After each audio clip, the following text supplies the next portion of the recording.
का मौसम आ गया है और इसमें कफ, खांसी और ज़ुकाम की घटनाओं में काफ़ी तेज़ वृद्धि हो चुकी है। तो जानेंगे कि ऐसा क्यों होता है।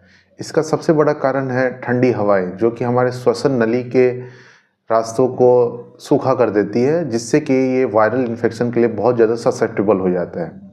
दूसरा कारण है कि सर्दियों में हमारी इम्यूनिटी थोड़ी कमज़ोर हो जाती है, जो कि इस तरह की घटनाओं को बढ़ाती है।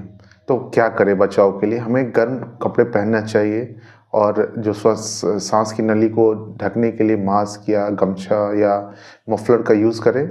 और बुखार अगर 3 से 4 से ज़्यादा दिन रह रहा है तो डॉक्टर से संपर्क करें।